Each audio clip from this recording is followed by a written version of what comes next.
ہے ایک لکڑہارے اور اس کے پالتو جانوروں کی۔ ایک گاؤں میں ایک غریب لکڑہارا رہتا تھا۔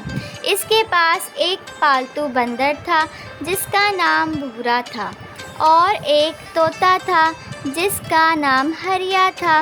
اس لکڑہارے کی ایک چھوٹی بیٹی بھی تھی، اس کا نام سنہری تھا۔ لکڑہارا اپنی بیٹی سنہری سے بہت محبت کرتا تھا، وہ اس کی ہر خواہش پوری کرتا تھا۔ بھورا اور ہریا بھی سنہری کو بہت پسند کرتے تھے اور وہ اس کے ساتھ خوب کھیلتے تھے۔ ایک دن جب لکڑہارا لکڑی کاٹ کر گھر واپس آیا تو کیا دیکھا کہ سنہری گھر میں بے ہوش پڑی ہے اور اسے بہت تیز بخار ہو رہا ہے۔ یہ دیکھ کر لکڑہارا بہت پریشان ہوا۔ اس نے بھورا اور ہریا کو بولا کہ جلدی سے جاؤ اور گاؤں کے ڈاکٹر کو گھر لے آؤ۔ بھورا اور ہریا ڈاکٹر کو فوراً گھر لے آئے۔ ڈاکٹر نے سنہری کی جانچ کی اور اسے دوائیاں دیں، پر اس کے ساتھ ساتھ یہ بھی کہا کہ اس کی طبیعت بہت خراب ہے اور اسے شہر کے بڑے اسپتال میں لے کے جانا ہوگا۔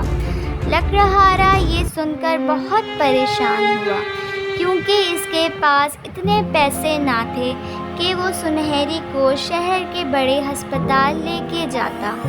وہ زور زور سے رونے لگا۔ بھورا اور ہریا لکڑہارے کو روتا دیکھ کر پریشان ہو رہے تھے۔ اتنے میں ایک بوڑھا آدمی وہاں سے گزر رہا تھا۔ جب لکڑہارے کے گھر سے اس نے رونے کی آواز سنی تو وہ ان کے گھر پہ گیا اور سارا مسئلہ سنا۔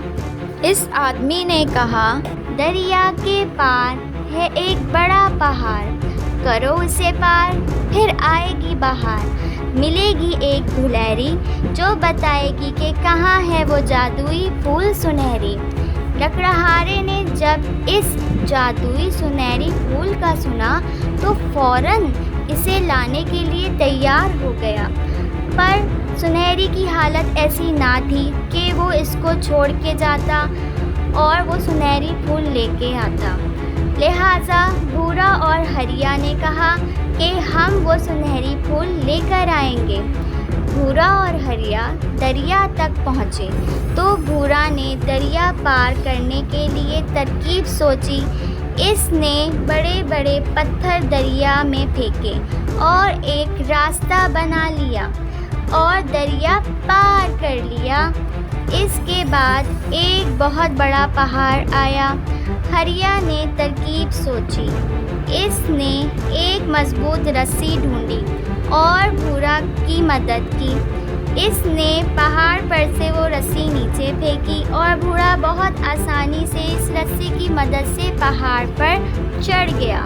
پہاڑ کے بعد ایک بہت خوبصورت باغ آیا، وہاں بہت ساری گلہریاں تھیں اور ان دونوں کو سمجھ نہیں آ رہا تھا کہ کون سی گلہری انہیں سنہرے پھول کا راستہ بتائے گی۔ کافی ڈھونڈنے کے بعد انہیں ایک سنہری گلہری دکھی۔ ہریا اس گلہری کے پاس گیا اور سارا حال احوال بتایا۔ اس گلہری نے اسے ان کی مدد کرنے کا کہا، سنہری پھول کے بارے میں بتایا اور وہاں تک لے گئی۔ بھورا اور ہریا اس سنہری پھول کو دیکھ کر بہت خوش ہوئے اور جلدی سے اس پھول کو گھر لے گئے۔ گھر جاتے ہی اپنے مالک کو وہ پھول دیا۔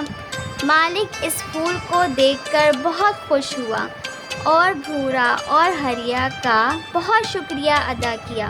لکڑہارے نے پھول کو سنہری کو جیسے ہی سنگھایا، سنہری کو ہوش آ گیا اور وہ بالکل ٹھیک ہو گئی۔